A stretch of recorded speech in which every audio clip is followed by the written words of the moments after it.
juste incliner nos têtes pour remettre déjà ces moments entre les mains du Seigneur, que son Esprit Saint puisse nous diriger tout au long de ces partages, qu'il puisse être au centre de tout ce que nous pourrions nous dire, et que tout esprit de malcompréhension, de tout esprit qui pourrait tordre les Écritures puisse ne pas prendre part dans ces instants. Prions et remettons ces instants entre les mains du Seigneur. Éternel, tendre Père, nous te remercions, Seigneur. Nous te remercions, tendre Père, de nous accorder encore, Éternel, cette grâce de venir auprès de toi, Seigneur, d'écouter ta parole, de partager ces instants, Éternel, où tu veux édifier encore tout un chacun de nous. Seigneur, nous remettons entre tes pieds, Seigneur, nos cœurs, nos pensées, tout de nous, Éternel, afin que seul toi, Éternel, que tu puisses nous diriger. Seigneur, nous bannissons loin de nous, tendre Père, toute pensée qui ne vient point de toi, tout esprit qui ne confesse point ton nom éternel, tout esprit qui pourrait tordre les Écritures ou nous ramener, Seigneur, à mal interpréter ta parole, à mal comprendre ta parole. Que seul toi, Seigneur, puisse nous enseigner par ton Esprit Saint. Que l'honneur et louange te soient rendus par le nom puissant de Jésus-Christ. Amen. Amen, amen, amen. Donc, nous allons commencer notre partage. C'est notre 5e journée sur notre partage qui porte le thème de connaître l'œuvre de la croix au travers du livre des Éphésiens. Je pense que je dois déjà revenir sur ce que nos bien-aimés on peut dire, si ne serait-ce que parler, ne serait-ce d'un seul bienfait. Parce que le chapitre 1 de ces livres d'Éphésiens nous montre encore l'étendue richesse de grâce que nous avons, Seigneur, cette bénédiction que nous avons, la rédemption. Il nous a élus, il nous a rachetés, il nous a bénis. Et lui qui est notre paix, il nous donne la paix, il nous partage encore autant de bonheur, autant de joie. Et cette joie que nous ne pourrions pas avoir dans ces mondes, cette joie que ces mondes ne pourra jamais nous donner. Et en parlant du paix que le Seigneur nous donne, j'aimerais nous partager un petit passage qui pourrait nous illustrer en gros cette paix que nous avons en fait, juste de petits détails. Et c'est la situation qu'a pu connaître le bien-aimé Étienne. Pour des lecteurs de la Bible, on connaît tous le bien-aimé Étienne. Donc on va lire dans Actes des Apôtres, le verset 7. C'est juste pour revenir sur la paix que le Seigneur nous donne, pour voir en fait comment est-ce que cette paix qui ne dépend pas de circonstances que nous vivons, cette paix qui ne dépend pas de nos manques peut-être d'argent, cette paix qui ne dépend pas, qui nous fatigue, mais cette paix qui est tellement profonde en fait, cette paix que le Seigneur donne.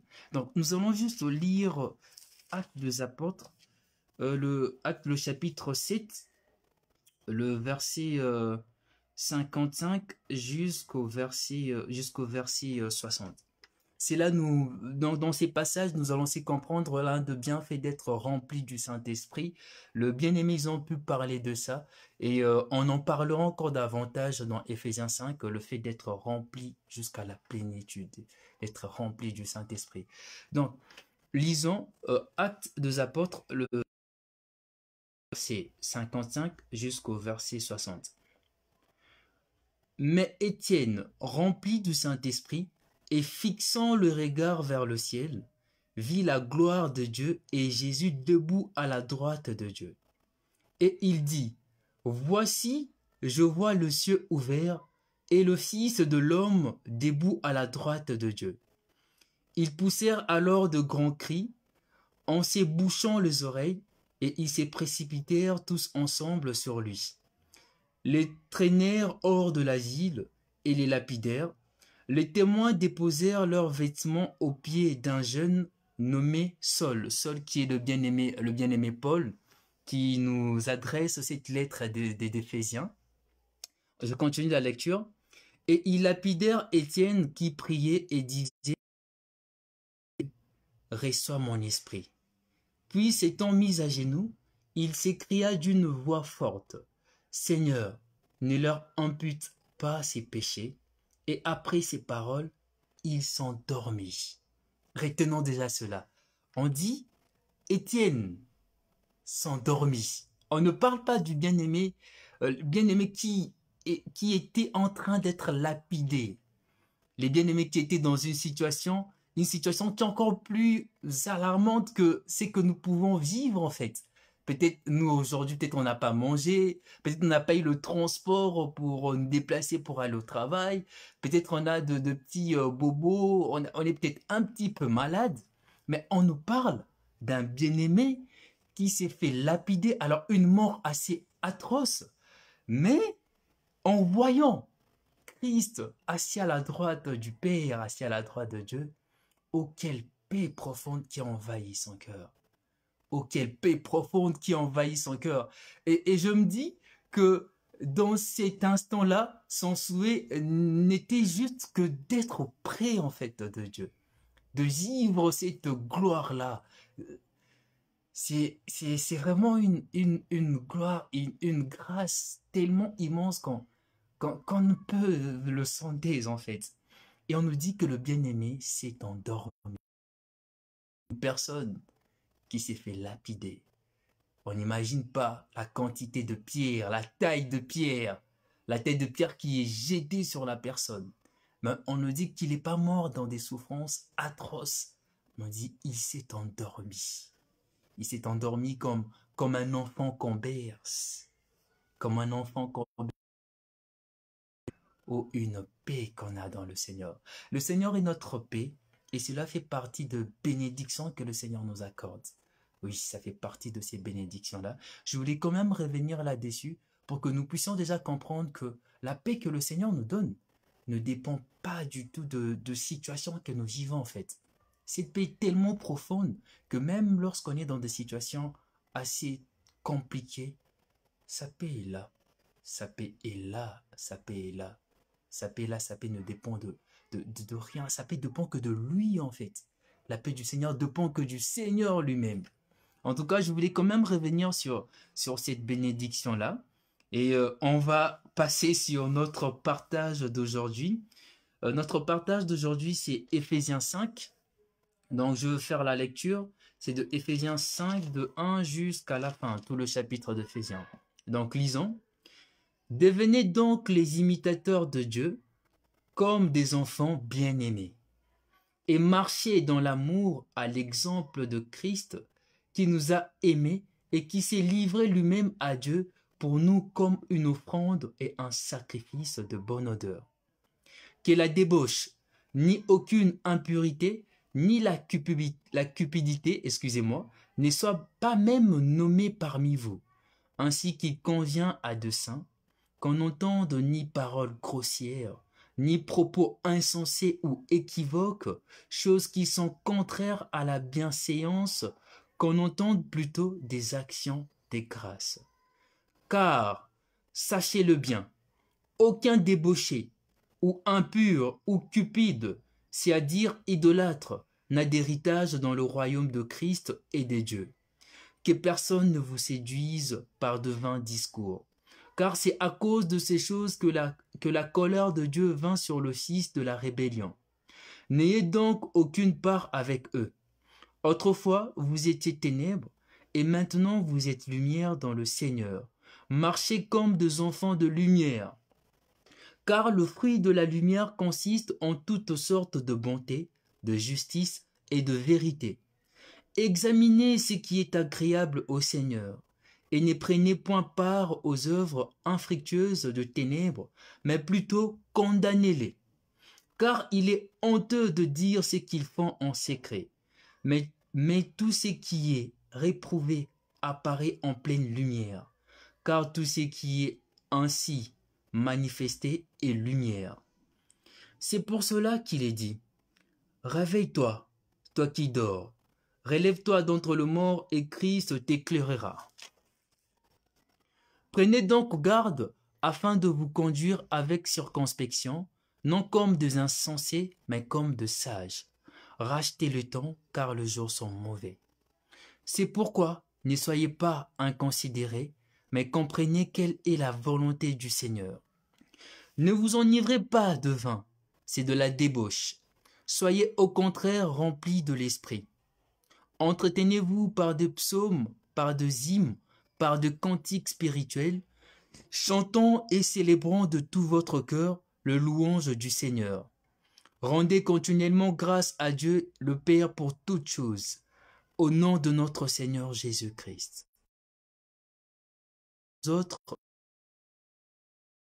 femmes, que chacune soit soumise à son mari comme au Seigneur, car le mari est le chef de la femme, comme Christ est le chef de l'Église, qui est son corps, et dont il est le Sauveur.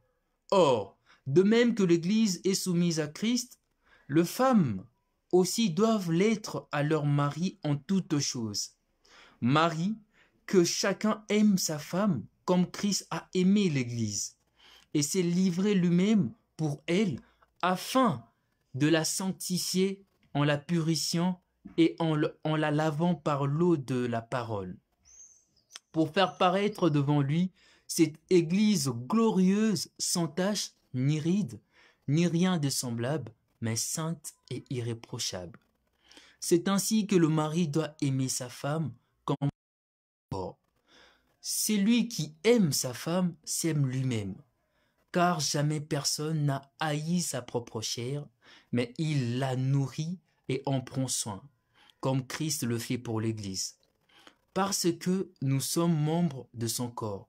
C'est pourquoi l'homme quittera son père et sa mère, s'attachera à sa femme, et les deux deviendront une seule chair. Ce mystère est grand. Je dis cela par rapport à Christ et à l'Église. Du reste, que chacun de vous aime sa femme comme lui-même, et que la femme respecte son mari. Gloire soit rendue au Seigneur. Le chapitre 5. Le chapitre 5 de une pensée qui découle du verset 32 du chapitre 4 que je veux lire afin d'entamer le chapitre 5. Le verset 32 du chapitre 4. Soyez bons les uns envers les autres, compatissants, vous pardonnant réciproquement comme Dieu vous a pardonné en Christ. Comme Dieu vous a pardonné en Christ. On va revenir un petit peu là-dessus pour comprendre aussi le don du pardon que nous avons. Oui.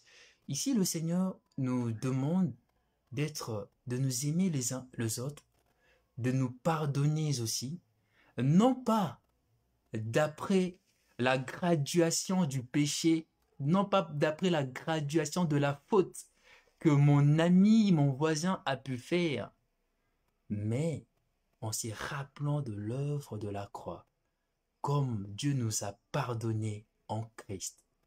Et lorsqu'on se rappelle de l'œuvre de la croix, où Christ s'est fait péché, il a porté nos péchés, lui le bien-aimé de Dieu, lui le saint, il a accepté de se faire malédiction pour nous, afin que nous puissions devenir bénédictions en lui, afin d'être en paix avec le Seigneur. Lui par qui nous avons ces dons du pardon. Aujourd'hui, Christ nous dit que, au-delà du fait de regarder sur la faute que mon ami, mon frère a dû faire, mais qu'on regarde plutôt sur l'œuvre de la croix. Alors si je dois pardonner une faute, si je dois pardonner un ami, si je dois pardonner un bien-aimé, c'est pas parce que j'entretiens de relations assez proches avec le bien-aimé en question. C'est pas parce que le bien-aimé a dû peut-être me voler ou bien m'arnaquer, si je peux dire, 10 dirhams. Et c'était pas 1000 dirhams ou 100 000 dirhams. Mais c'est parce que Christ s'est donné sur la croix et Christ nous a pardonné. Christ nous a pardonné. Christ n'a pas regardé à la quantité de nos fautes. Christ n'a pas regardé à la gravité de nos fautes, mais il nous a pardonné en fait, sans tenir compte du fait qu'on ne le méritait même pas au final, du fait qu'on ne le méritait pas. On ne le méritait pas. Mais quel amour qu'il a démontré pour nous. quel amour qu'il a démontré pour nous. Et ici, le bien-aimé, il nous exhorte donc, nous aussi, étant enracinés en Christ, nous aussi, étant le bien-aimé du Seigneur, que nous puissions nous pardonner mutuellement, et cela comme Christ nous a pardonné, tout en regardant sur la croix. Le bien-aimé Pierre va aussi rajouter cela, je pensais dans 1 Pierre, je vais donner le passage bien après, je ne me rappelle pas trop bien. Il va dire, l'amour couvre une multitude de péchés. L'amour couvre une multitude de péchés. Des fois, on a juste du mal à pardonner parce qu'au final, on aime moins en fait. Mais si on regardait sur l'amour que Christ nous a démontré, sur l'amour que Christ nous a donné, on aura cette facilité-là de pardonner, non pas parce que le bien-aimé a fait moins de fautes, mais parce qu'au final, je regarde à ce que Christ a pardonné. Christ m'a pardonné d'une vie de folie où j'étais. Christ m'a pardonné d'une vie où la sentence était déjà là. C'était directement une vie qui me conduisait tout droit vers l'enfer. Christ m'a pardonné. Christ m'a restauré. Et Christ me ramène vers lui. Et c'est tout à fait normal que Christ nous demande aussi en retour que nous puissions nous aussi nous pardonner, nous aimer. Nous aimer d'un amour profond, de cet amour qu'il a démontré pour nous. Et le verset 5 résulte donc le chapitre 5, le verset 1er résulte donc de cette pensée. Ainsi donc après avoir compris le don du pardon que le Seigneur nous a donné, après avoir compris cette richesse que le Seigneur a pu nous donner du fait qu'il nous a restaurés avec lui, avec le Père, lui qui est notre Père, c'est le bien-aimé continue en disant, devenez donc des imitateurs de Dieu. Oh oui. Par le fait de nous aimer mutuellement, de nous pardonner mutuellement, c'est déjà d'un autre côté, si je peux dire, cette façon-là d'imiter Dieu en fait. Oui, c'est aussi cette façon-là d'imiter Dieu. Et c'est tout à fait normal pour une personne qui est remplie d'amour. Remplie d'amour, et quand je parle de l'amour, du véritable amour qui découle de Christ, que cette personne puisse marcher dans cette voie-là. Et que cette personne, au final, puisse imiter Dieu, en fait. Imiter Dieu, c'est tout simplement regarder dans la marche de Christ. Ah oui. Regarder dans la marche de Christ. Oui. C'est peut-être de là que j'ai aussi le fait qu'aujourd'hui, on parlera de chrétiens, qui veut dire de petits Christ, de gens qui ressemblent à Christ. Non pas qui ressemblent à Christ par rapport à leur vie extérieure, mais plus encore à leur vie intérieure. C'est de l'intérieur que tout commence. De l'intérieur que tout commence, et ce qui n'est que c'est que nous avons au final dans nos cœurs, en fait. Oui, voilà une sur le fait d'imiter Dieu, c'est nous pardonner mutuellement. Le bien-aimé continue et il dira, marchez dans l'amour à l'exemple de Christ qui nous a aimés et qui s'est livré lui-même à Dieu pour nous comme une offrande et un sacrifice de bonne odeur. Pour revenir juste sur le verset premier, j'ai oublié aussi de mentionner quelque chose. C'est que ici, le bien-aimé dit de nous que nous ne sommes pas seulement des enfants. Nous ne sommes pas seulement de fils, mais de fils, des enfants bien-aimés. Des fils et des enfants bien-aimés du Seigneur. Des bien-aimés du Seigneur. Donc, lorsque le Seigneur nous voit vivre, le Seigneur son cœur doit être rempli de joie en fait. Et le Seigneur pourrait dire, voilà, c'est mes bien-aimés. C'est mes bien-aimés. Et Christ, nous regardons, Christ pourrait dire, voilà, c'est l'Église pour qui j'ai donné de ma vie. C'est mes bien-aimés, ma bien-aimée. Oui, le bien-aimé de Dieu. On est de bien-aimés de Dieu. De la même façon que Dieu aime Christ, c'est de cette même façon que Dieu nous aime.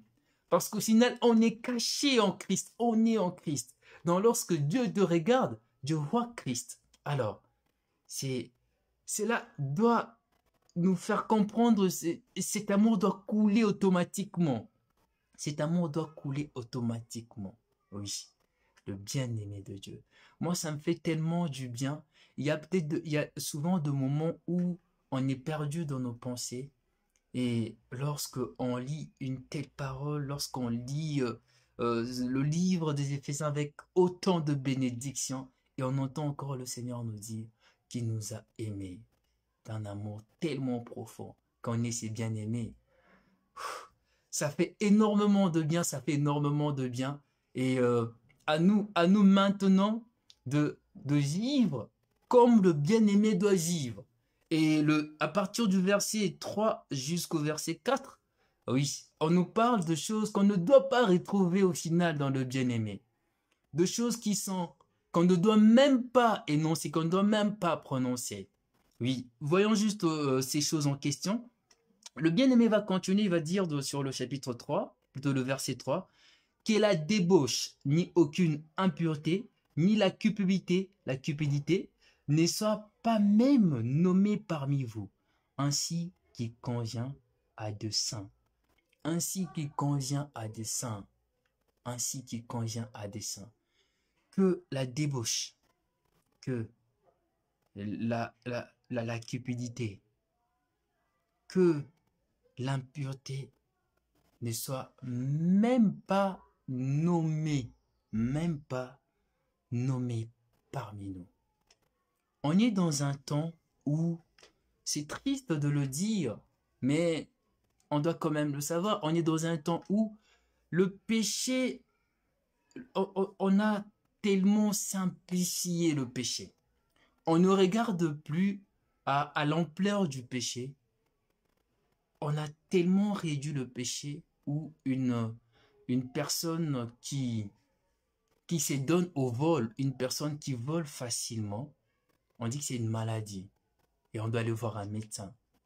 Une personne impudique, une personne qui, dans ses pensées, est tournée carrément à assouvir ses besoins sexuels, on dit que cette personne-là a un appétit sexuel, cette personne-là a atteint cet âge-là où la personne est en train de se découvrir et que la personne doit avoir un psychiatre, la personne doit suivre un médecin.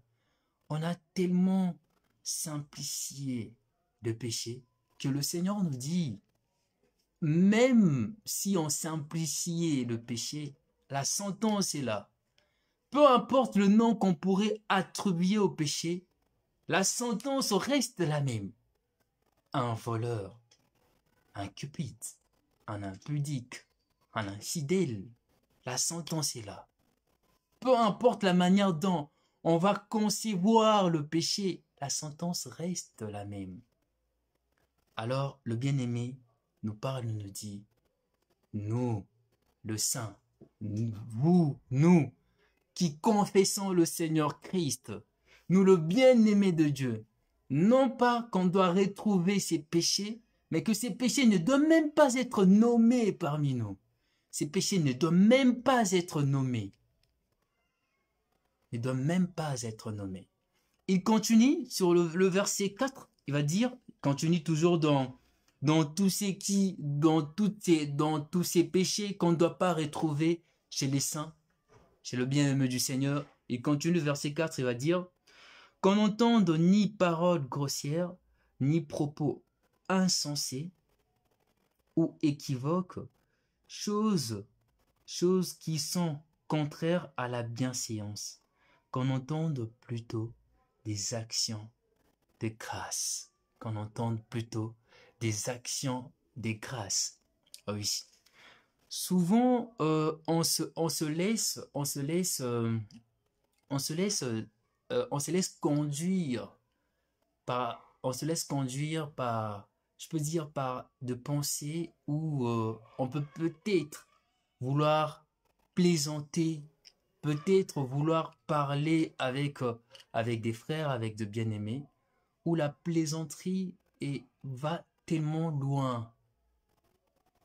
Voilà le pourquoi le bien-aimé Jacques nous demande de temps en temps, quand on prie et dans nos prières, quand on demande à ce que le Seigneur puisse aussi nous donner de la sagesse, afin que cette même bouche que nous adorons le Seigneur, ce même corps qui est le temple du Seigneur, cette même bouche ne doit pas faire sortir, on ne peut pas avoir dans cette même bouche de paroles aussi grossières, des insanités qu'on a rendues tellement faciles,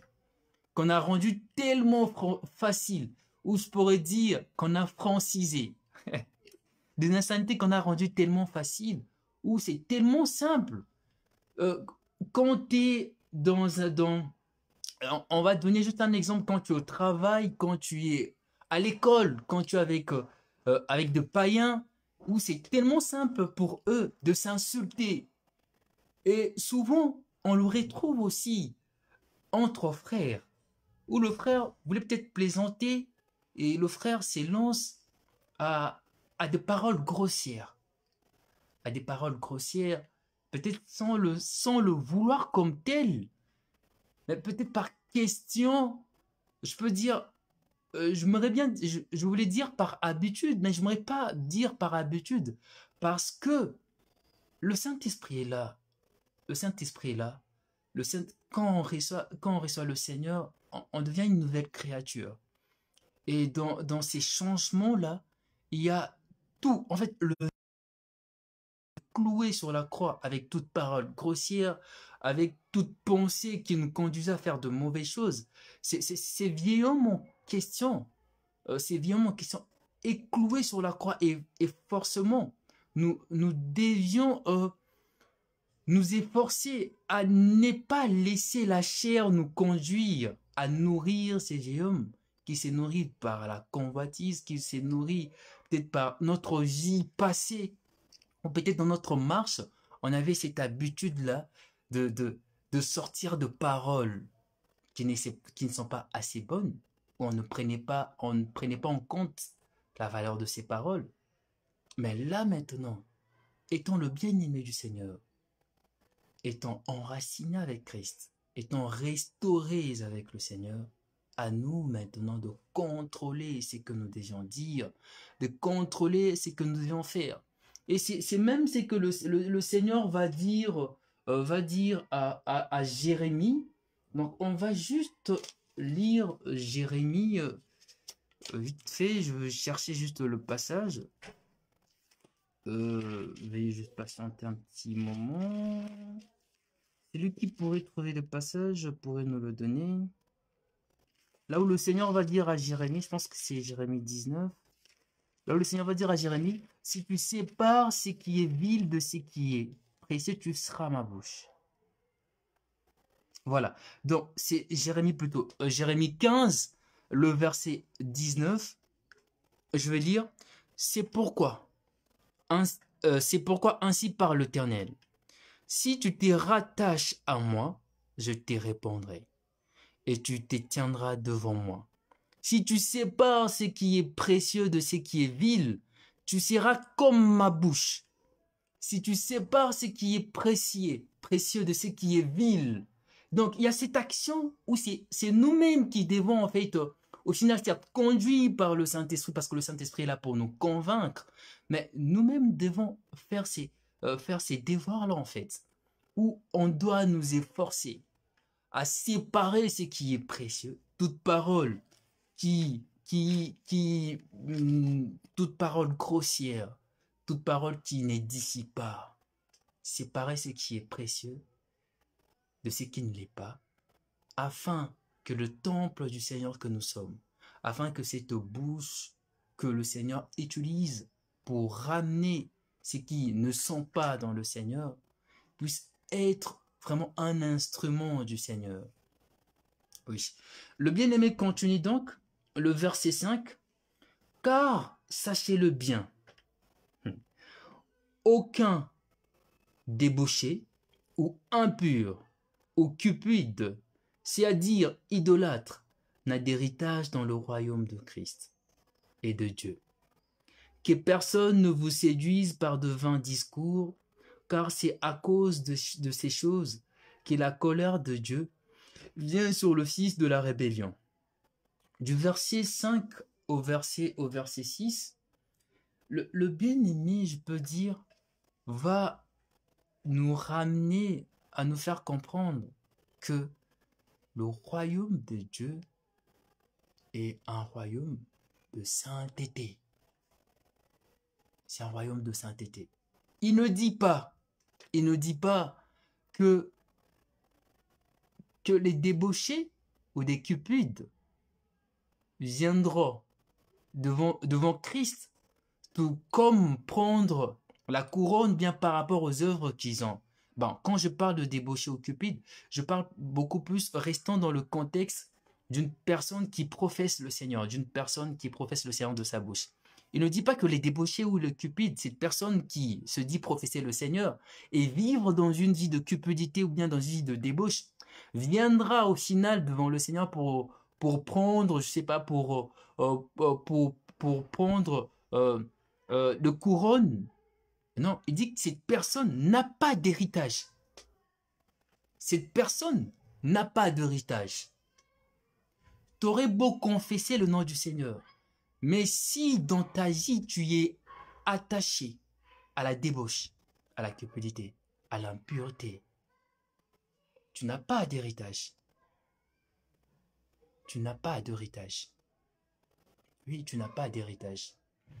Le bien-aimé, Pierre va nous parler aussi, juste le temps de trouver le passage.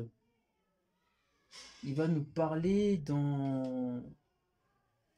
Juste le temps de trouver le passage. Là où le bien-aimé nous dit, oui, voilà, soyez saints comme votre Père est saint. Qu'on puisse marcher dans cette sainteté-là. Qu'on puisse marcher dans ces saintetés-là. Il est tellement facile.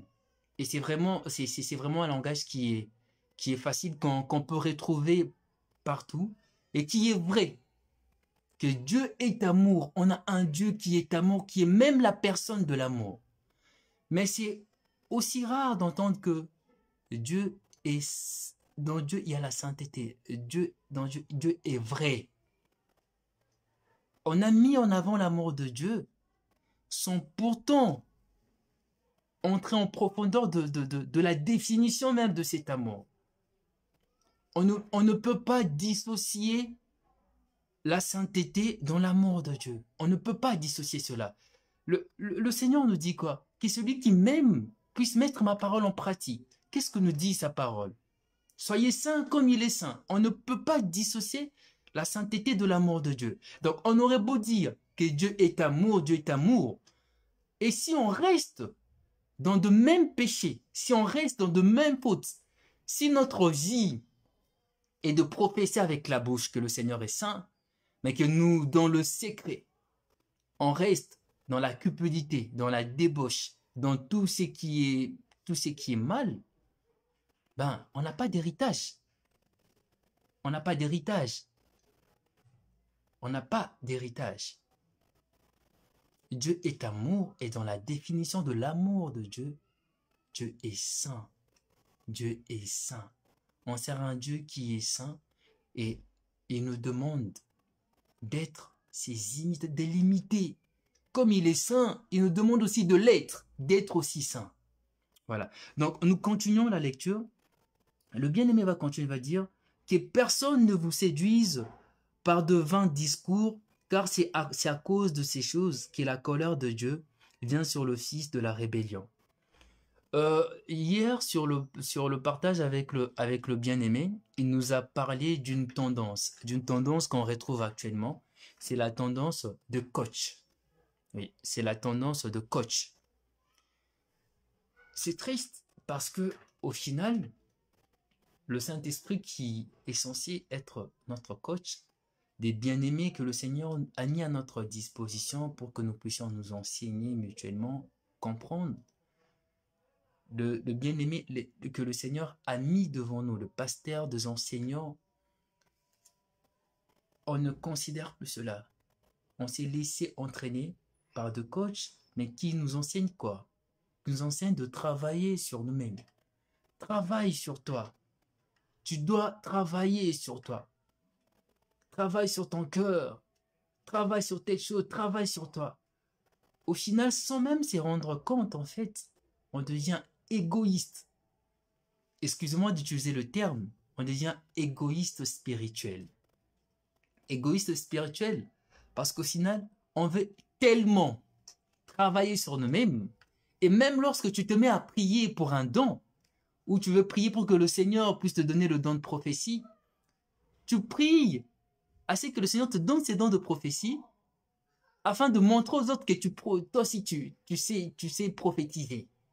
Tu pries assez que le Seigneur te donne un don de miracle afin que les autres puissent te voir que toi aussi tu fais de miracles. Tu pries afin que le Seigneur te donne un don de libéralité afin que les autres puissent te voir que, toi, c'est toi qui donnes de l'argent. Sans toi, l'église ne marche pas. Oui. Au final, en se laissant conduire par nos coachs spirituels, on devient tellement égoïste. On devient tellement égoïste qu'on pense qu'à nous-mêmes. Or qu'on est sauvé pour aussi amener les autres au salut. On est sauvé pour aussi ramener les autres à connaître le Seigneur. Avec l'humilité, rempli d'humilité. Nous continuons la lecture. Le bien-aimé va donc dire, n'ayez donc aucune part avec eux. N'ayez donc aucune part avec eux. Il ne dit pas seulement de ne pas avoir part avec le péché, l'acte du péché, mais aussi avec les gens qui commettent cet acte-là, avec les pécheurs, avec le païen. Hier, le bien-aimé Alain nous parlait sur le fait d'être vraiment séparé avec le païen, mais certes, tout en restant, vu qu'on est encore sur terre, mais que notre marche puisse être séparée de leur marche. Et ces passages nous montrent encore cela, que notre marche doit vraiment être une marche qui part contrairement à cette marche que nous avons eue autrefois. De la même façon que nous n'acceptons pas l'acte du péché, de cette même façon-là, que nous devions nous aussi condamner le péché, de cette même façon-là, que nous devions nous aussi ne pas accepter cette compagnie de moqueurs, cette compagnie de pécheurs en fait. Cette compagnie de pécheurs. Nous ne devons pas avoir part avec eux. Nous ne devons pas avoir part avec eux. Nous ne devons pas avoir part avec eux. Voilà le pourquoi. Ici, le bien-aimé nous dit, au-delà de condamner le péché, nous devions nous aussi ne pas avoir part avec le pécheur. Donc, retenons cela, nous continuons. Il dit donc, autrefois vous étiez ténèbres, et maintenant vous êtes lumière dans le Seigneur.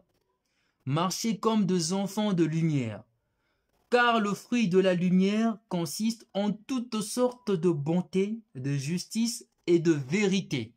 En toutes sortes de bonté, de justice et de vérité. Le fruit de la lumière. Autrefois, nous étions non pas dans le ténèbre, non pas seulement dans le ténèbre, mais nous étions ténèbres parce que le péché ayant pris toute notre vie, le fruit que nous produisons, c'était tout simplement le péché parce que c'était notre vie en fait. Mais maintenant que nous sommes non pas seulement dans la lumière, mais que nous sommes lumière, le bien-aimé ne nous dit pas que nous sommes dans la lumière, mais que nous sommes lumière. Combien nous devions éclairer, combien nous devions éclairer. La meilleure prédication que nous pourrions ramener à nos frères qui sont encore dans le monde, c'est notre propre vie, c'est notre témoignage. C'est en nous voyant vivre que les autres pourrions, eux aussi, ils vont voir comment est-ce que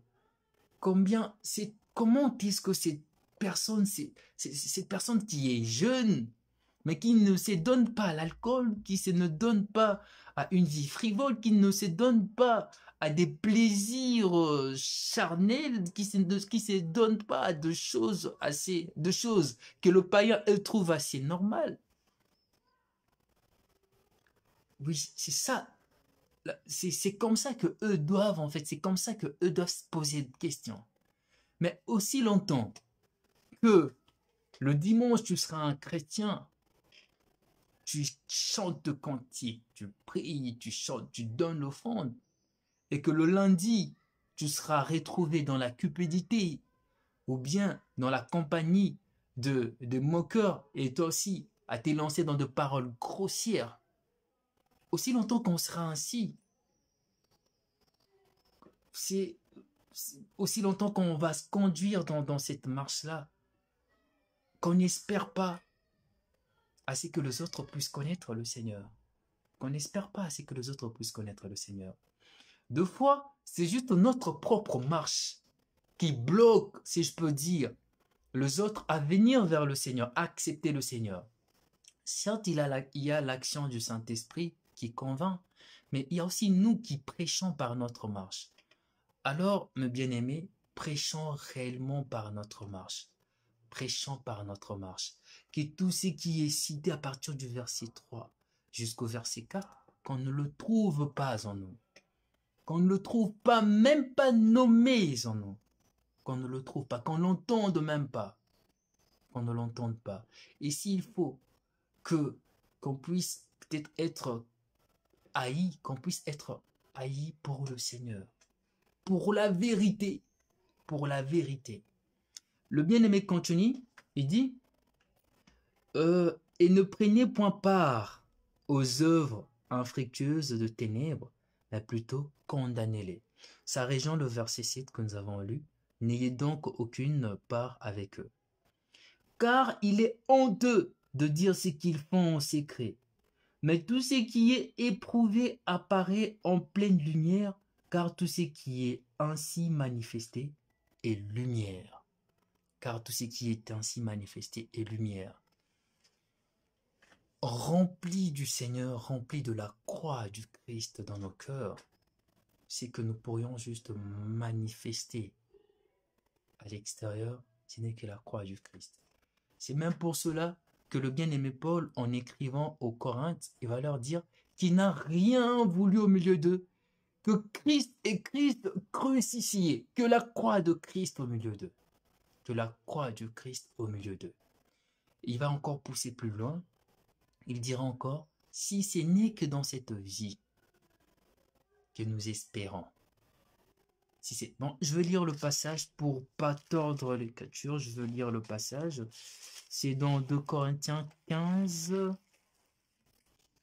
C'est le temps de trouver le passage. Non, plutôt dans 1 Corinthiens 15 et non pas 2 Corinthiens 15. Voilà. 1 Corinthiens 15, le verset 19. Il va dire, si c'est dans cette vie seulement que nous espérons en Christ, nous sommes le plus malheureux de tous les hommes. Alors, si pour nous, Christ, c'est le boire, manger, travail, nous sommes le plus malheureux des hommes. Si pour nous, annoncer Christ, c'est dire aux gens que Christ va leur donner un travail, Christ va leur donner le voyage, Christ va leur donner la nourriture. Nous sommes le plus malheureux des hommes. Nous sommes le plus malheureux des hommes. On ne peut pas réduire on ne peut pas réduire le don de Christ. On ne peut pas réduire Christ sur des actions que nous des actions seulement sur terre parce que c'est au-delà. C'est que Christ a fait pour nous. Il a ouvert la porte à une vie éternelle. Une vie éternelle. Alors ne réduisons pas l'œuvre de la croix sur une vie qui est éphémère. Sur une vie qui est éphémère. On n'exclut pas le fait que, oui, le Seigneur peut nous bénir. Oui, le Seigneur peut nous donner à manger d'après sa disposition. Oui, le Seigneur peut nous bénir abondamment sur terre. Mais ce que le Seigneur attend de nous, c'est que nous ayons la vie éternelle. Que nous ayons la vie éternelle. Rappelons-nous juste d'Étienne qui va voir Christ assis à la droite du Père. Et on dit Étienne s'est endormi. Oh, ce qu'il a pu voir, c'était tellement grand qu'il ne va rien changer avec cela. Il ne va rien changer avec cela. Nous continuons donc la lecture. Éphésiens, nous retenons dans Éphésiens. Il va dire, ne prenez point part aux œuvres infectieuses de ténèbres, mais plutôt condamnez-les, car il est honteux de dire ce qu'ils font en secret. Mais tout ce qui est réprouvé apparaît en pleine lumière, car tout ce qui est ainsi manifesté est lumière. C'est pour cela qu'il est dit, réveille-toi, toi qui dors, relève-toi d'entre les morts, et Christ t'éclairera. Alors, là, c'est comme une exhortation, une prière où le bien-aimé nous dit, si dans ta marche où t'as laissé l'assoupissement te prendre, si dans ta marche tu as laissé un péché qui entraîne un autre t'endormir, réveille-toi. Réveille-toi. On est dans un temps où on doit tellement être éveillé, parce que même la nature nous enseigne, nous enseigne que le temps sont durs, que vraiment le temps sont tellement durs que même de choses qu'on ne pouvait pas légaliser sont légalisées.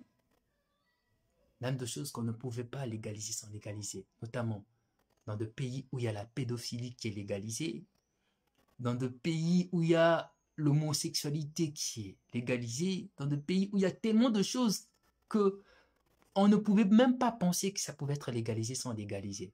Et là, sans même regarder sur ce qui se passe sur la nature, et combien bien plus fort nous devons être éveillés. Combien bien plus fort nous devons être debout sur nos pieds, comme le bien-aimé Paul le dit qu'il court. Il ne dit pas qu'il marche petit à petit, il court vers la couronne, il court. Combien bien plus fort nous aussi, nous devions prendre nos pieds sur nos coups et courir.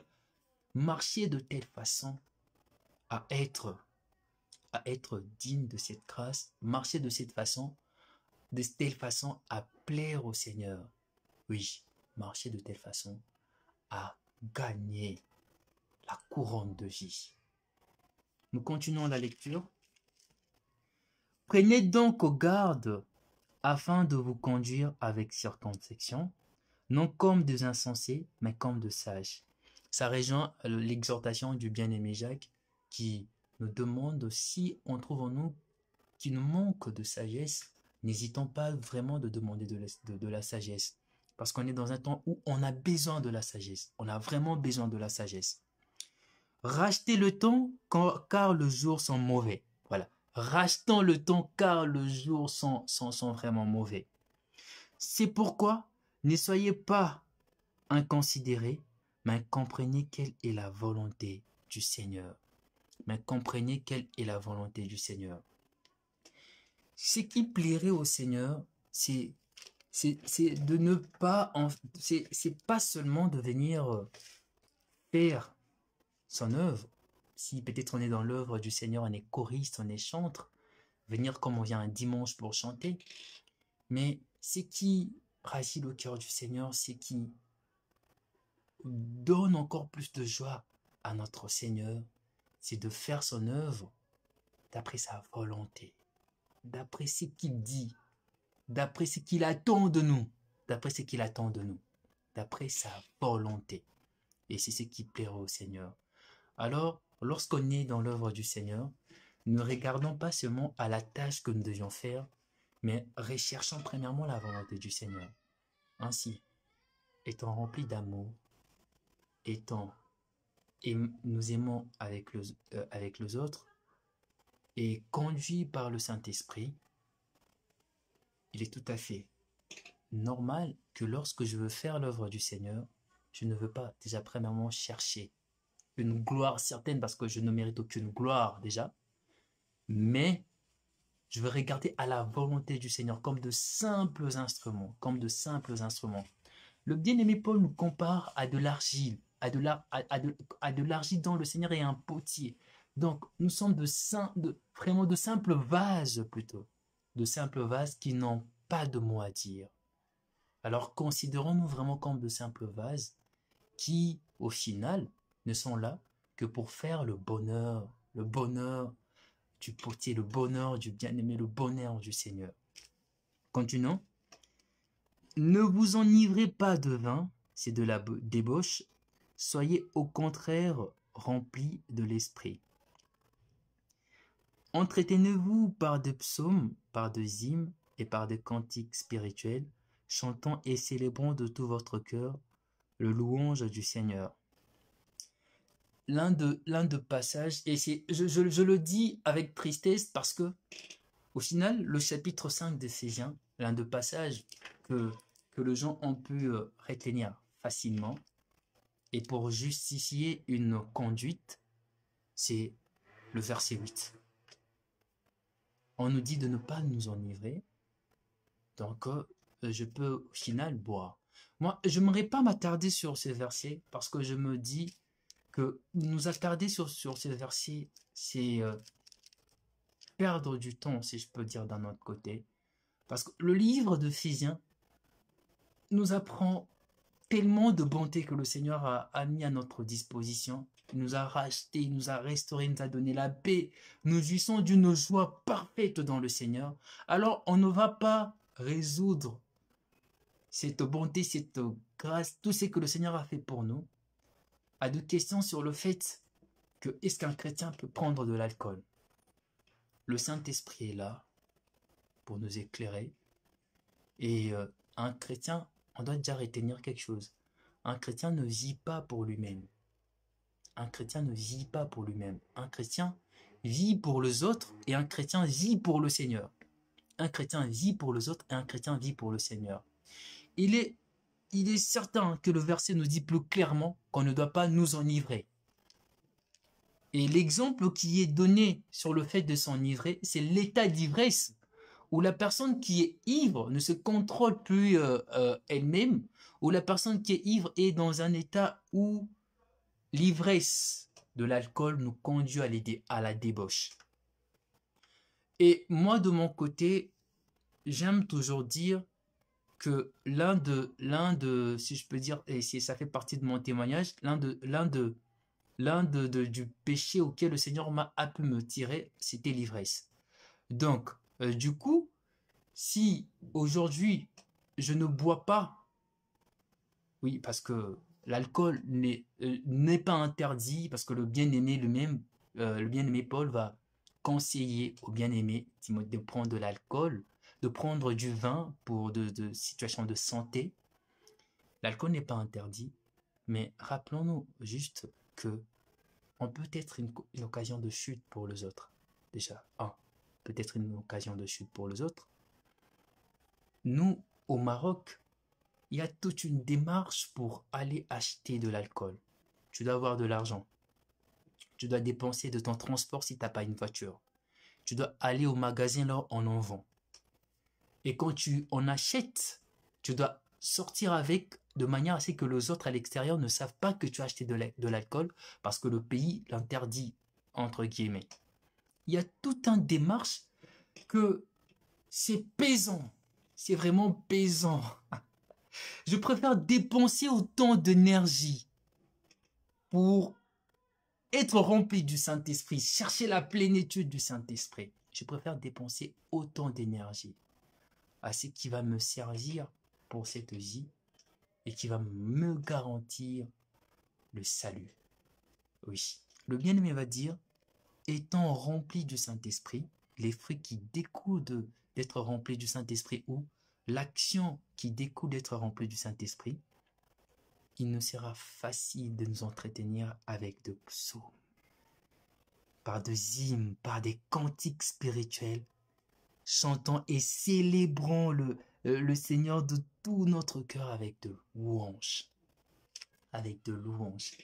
Alors, ne réduisons pas, s'il vous plaît, l'exhortation d'aujourd'hui au fait qu'un chrétien, si un chrétien doit prendre de l'alcool ou si un chrétien ne doit pas prendre de l'alcool. Ne réduisons pas cela à ce. Ne réduisons pas cette exhortation à cette question. Nous continuons. Rendez continuellement grâce à Dieu le Père pour toutes choses au nom de notre Seigneur Jésus-Christ. Vous soumettons les uns aux autres dans la crainte de Christ. Oui, donc ça part toujours dans le même sens d'une personne qui est vraiment remplie du Saint-Esprit. Et c'est tout à fait normal que ces personnes-là puissent en toutes choses rendre grâce au Seigneur parce que la personne est connectée, si je peux dire, avec le Seigneur. Parce que la personne n'a pas seulement le Saint-Esprit, mais la personne est remplie du Saint-Esprit. En fin de compte, c'est que fait la personne. La personne ne cherche que le Seigneur, en fait. La personne ne cherche que le Seigneur et ce qui découle, c'est tout à fait normal que la personne puisse rendre grâce au Seigneur en toutes choses. Et le verset nous dit qu'on puisse rendre grâce au Seigneur en toutes choses. En toutes choses. Que ça soit lorsque le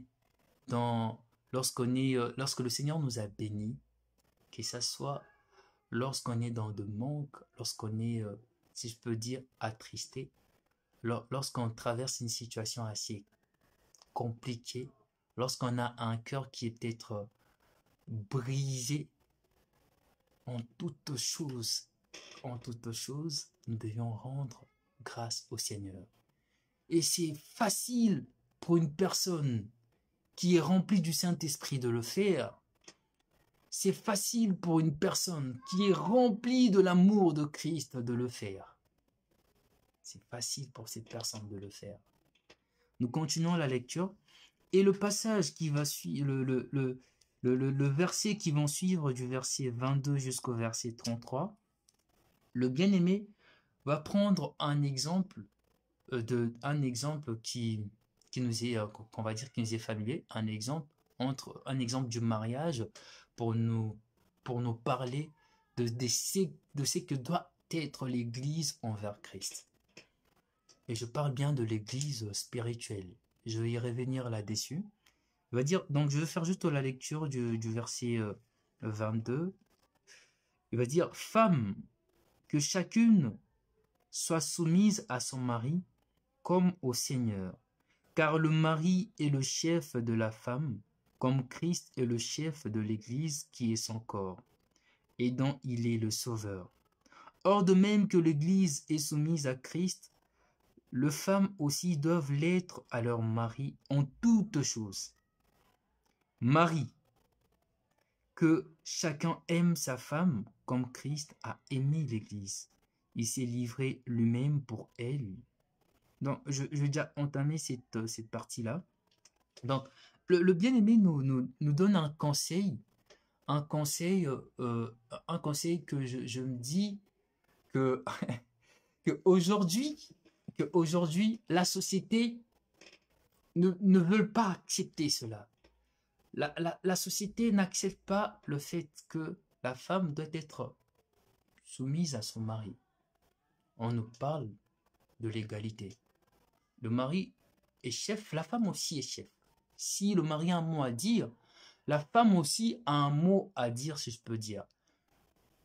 Pourtant, si on se laissait juste, si la société prenait juste en fait cette exhortation que le bien-aimé nous donne, la conduite de la femme et la conduite du mari qui doit aimer sa femme comme son corps, comme sa chair. Si la société pouvait juste prendre cela, Ô combien on allait parler moins de divorce, moins d'infidélité. Moins de divorce et moins d'infidélité. Combien on allait parler de moins de divorce et moins d'infidélité. Et, et lorsque je parlais de l'église spirituelle qui est cette femme qui est censée être soumise au Seigneur, et je voulais aussi parler de l'église charnelle, si je peux dire, qui actuellement, si je peux dire, est dans une phase de rébellion, dans une phase assez de rébellion totale qui doit nous attrister. Aujourd'hui, c'est de laïcs, c'est des églises qui, autrefois, si je peux dire, condamnaient certaines choses, qui se sont laissées accepter et à donner leur accord pour certaines choses, notamment l'homosexualité, qui est un péché horrible, condamné par le Seigneur. Aucun homosexuel incupide n'a d'héritage au ciel. Mais c'est un péché qu'aujourd'hui, l'Église a laissé, l'Église a accepté et s'est cachant sur le slogan que Dieu est amour. Je reviens sur ça, Dieu est amour, Dieu aussi est saint. Dieu est juste. Dieu est juste et la sentence aussi que Dieu donne est juste. Vraiment, prions que l'église spirituelle, oui, gloire soit rendue déjà à Dieu, car l'église spirituelle, l'église que le Seigneur s'est donnée sur la croix, cette église est toujours là. Cette église est toujours là, cette église est toujours attachée au bien-aimé. Cette église ne va jamais se fatiguer de faire le bonheur du bien-aimé. Gloire soit rendue à Dieu. Mais prions aussi pour ceux qui se sont égarés, peut-être à cause de la société ou à cause je ne sais de quoi, que le Seigneur puisse leur ramener. Le Seigneur puisse leur ramener. Le Seigneur puisse leur faire comprendre l'œuvre de la croix, le sacrifice que le Seigneur a donné pour nous. Qu'on ne puisse pas négliger cela.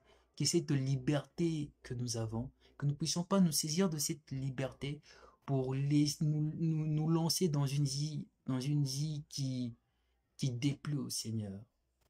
Non, qu'on ne se lance pas là-dessus. Nous continuons donc la lecture.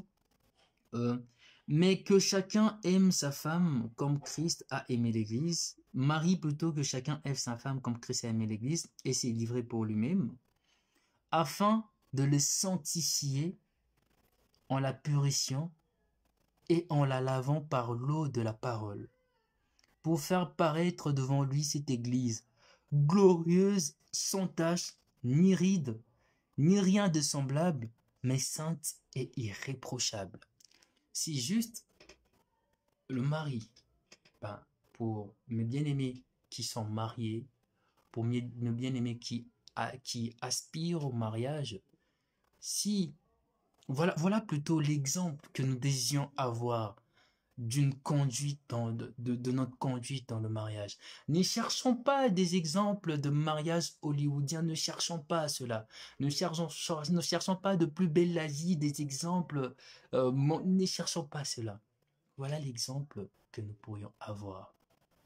Oui, si aujourd'hui le Seigneur nous donne à nous marier, si le Seigneur nous donne, oui, si le Seigneur nous fait grâce à avoir cette vie de couple, cette vie dans le mariage, oui, que nos regards puissent se fixer sur l'œuvre de la croix, en regardant comment est-ce que le Seigneur a aimé son Église, et nous aussi, quand nous serions mariés, que nous puissions nous aussi aimer la femme que le Seigneur va nous donner comme notre propre corps, comme le Seigneur nous a aimés. Comme le Seigneur nous a aimés. Le bien-aimé, quand tu dis, c'est ainsi que le mari doit aimer sa femme comme son propre corps. C'est lui qui aime sa femme, s'aime lui-même. Car jamais personne n'a haï sa propre chair, mais il la nourrit et en prend soin, comme Christ le fait pour l'Église, parce que nous sommes membres de son corps. C'est pourquoi l'homme quittera son père et sa mère, s'attachera à sa femme, et les deux deviendront une seule chair. Ce mystère est grand, je le dis, par rapport à Christ et à l'Église. Du reste, que chacun de vous aime sa femme comme lui-même et que la femme respecte son mari. Je reviens, ce mystère est grand, je dis cela par rapport à Christ et à l'Église. Par rapport à Christ et à l'Église.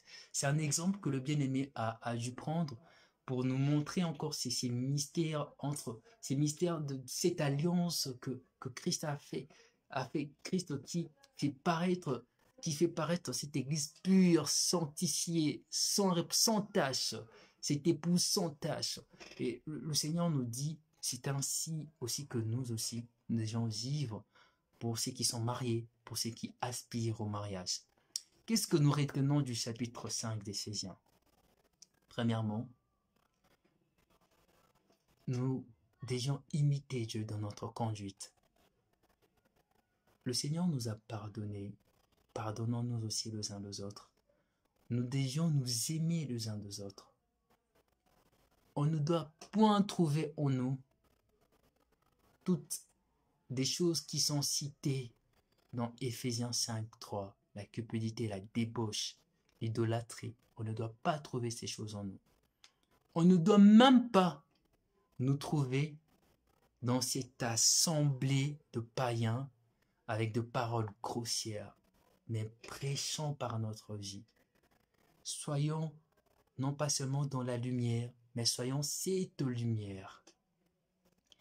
Et tout cela, tous ces dont j'ai dû dire, découle juste du fait que nous puissions être remplis du Saint-Esprit. Alors, aspirons, cherchons à être remplis du Saint-Esprit et non pas de l'alcool. Donnons-nous au Saint-Esprit, donnons-nous au Seigneur, afin que le Seigneur puisse nous remplir. Je veux finir cette exhortation avec un passage que je vais lire. C'est dans 2 Pierre.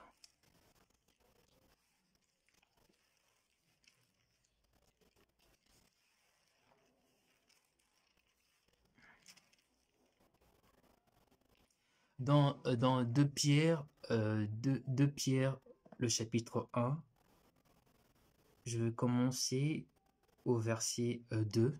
C'est juste pour nous faire comprendre l'œuvre de la croix et que nous puissions vraiment nous lancer dans cette recherche à connaître davantage le Seigneur. Aussi longtemps nous aurions une connaissance limitée du Seigneur, on sera ballotté dans de doctrines, on se laissera facilement séduire. Alors, cherchons davantage cette connaissance du Seigneur.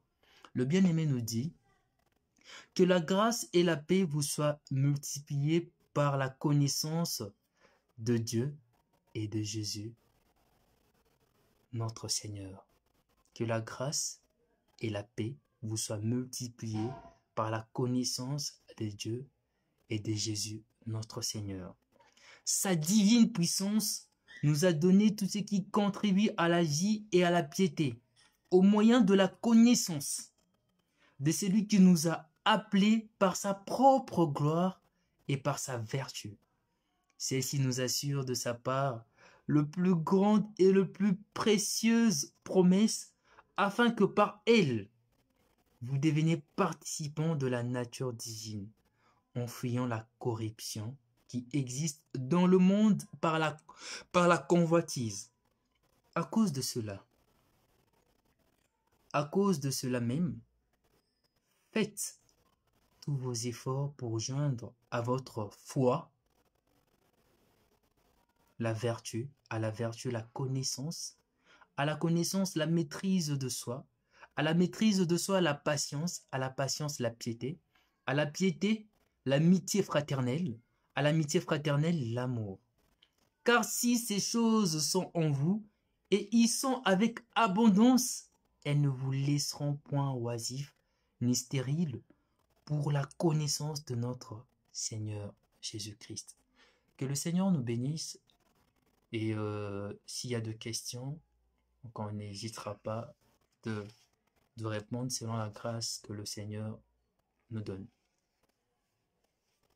Y a-t-il de questions ou des apports?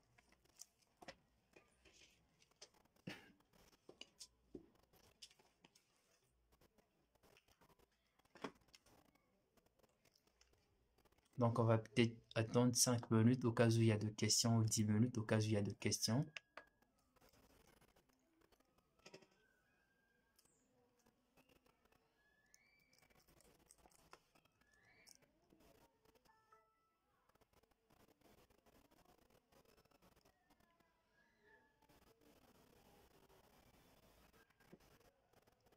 Donc, je vois qu'il n'y a pas de questions.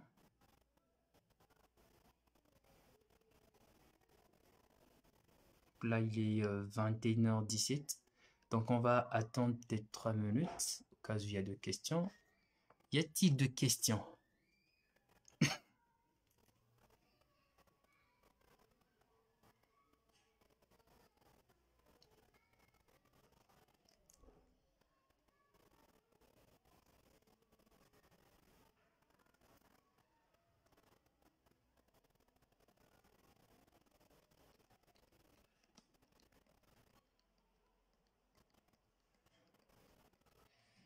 D'accord.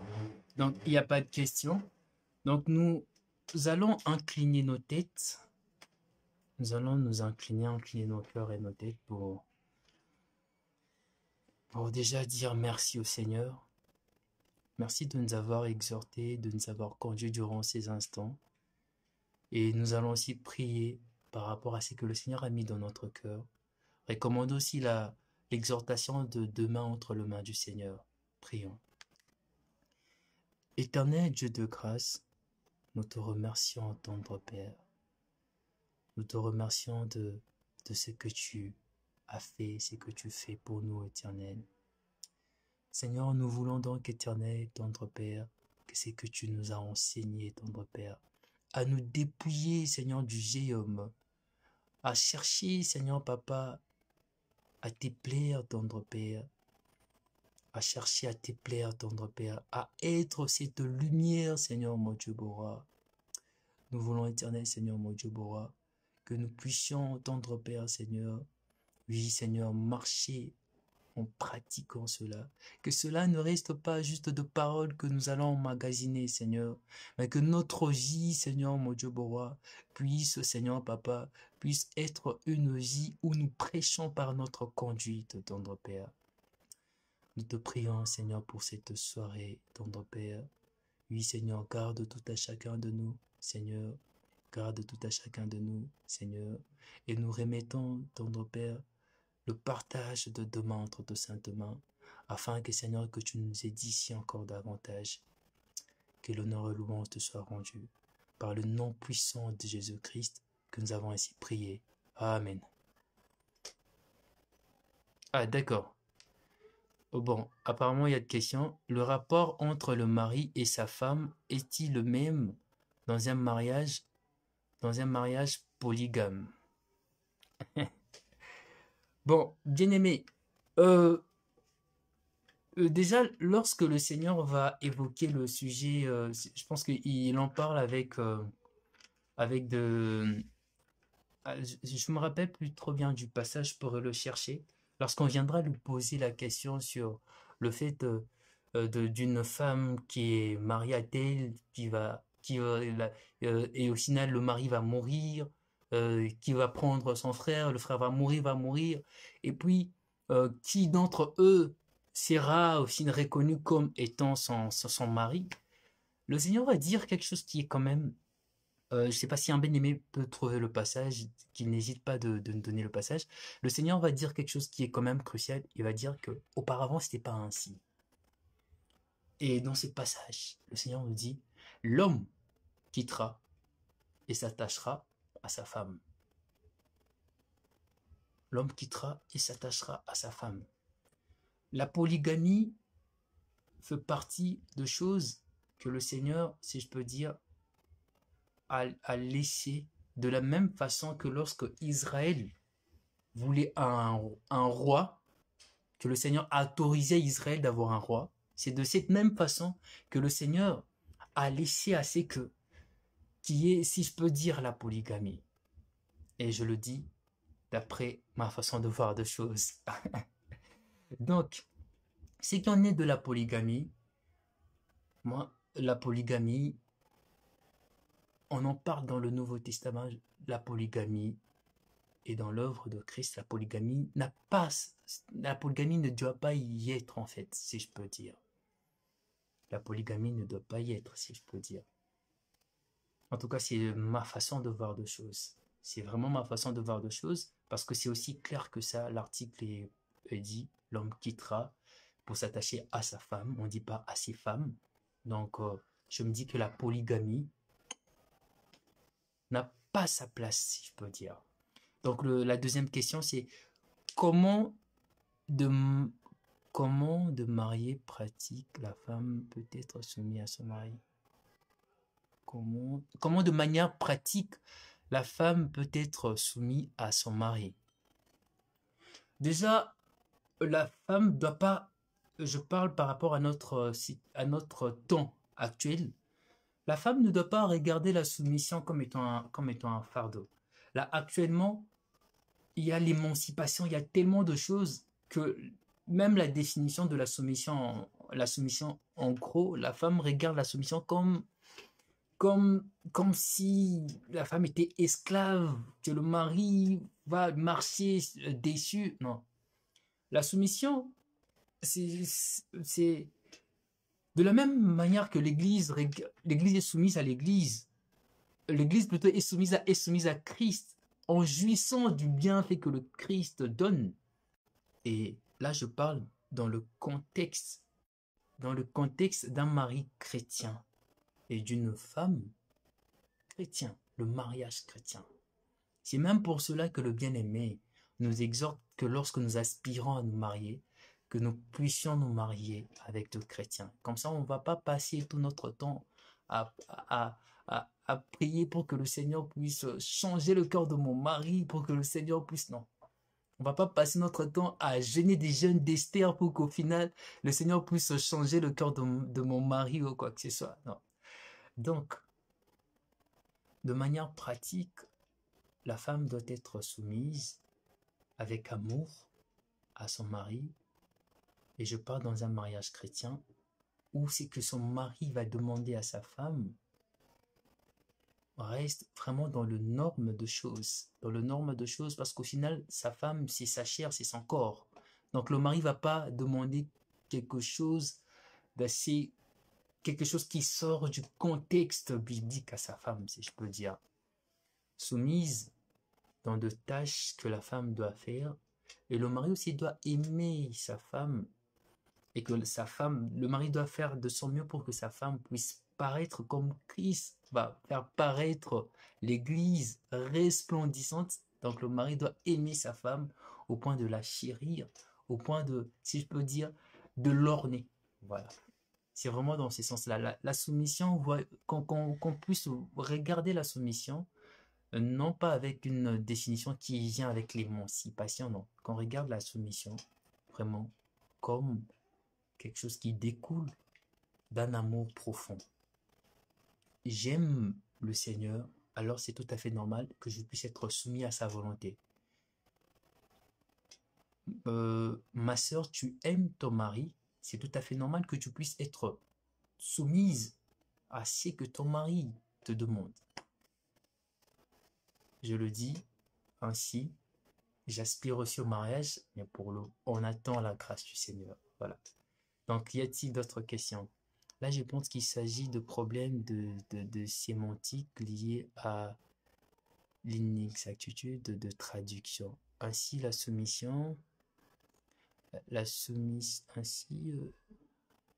afficher plus, je pense, traduction. Si la soumission n'est pas assimilable à un rapport hiérarchique, voilà. plutôt à une coopération mutuelle. Voilà, oui, merci bien-aimé. À une coordination du ménage en vue d'un bonheur resplendissant, oui, digne de principes dictés par le Seigneur. Et exactement, oui. C'est vraiment d'un apport mutuel où le mari considère sa femme comme étant son propre corps. Et c'est tout à fait normal que la femme qui aime son mari, puisse être soumise en fait. Que la soumission puisse découler aussi facilement. En tout cas, merci bien aimé.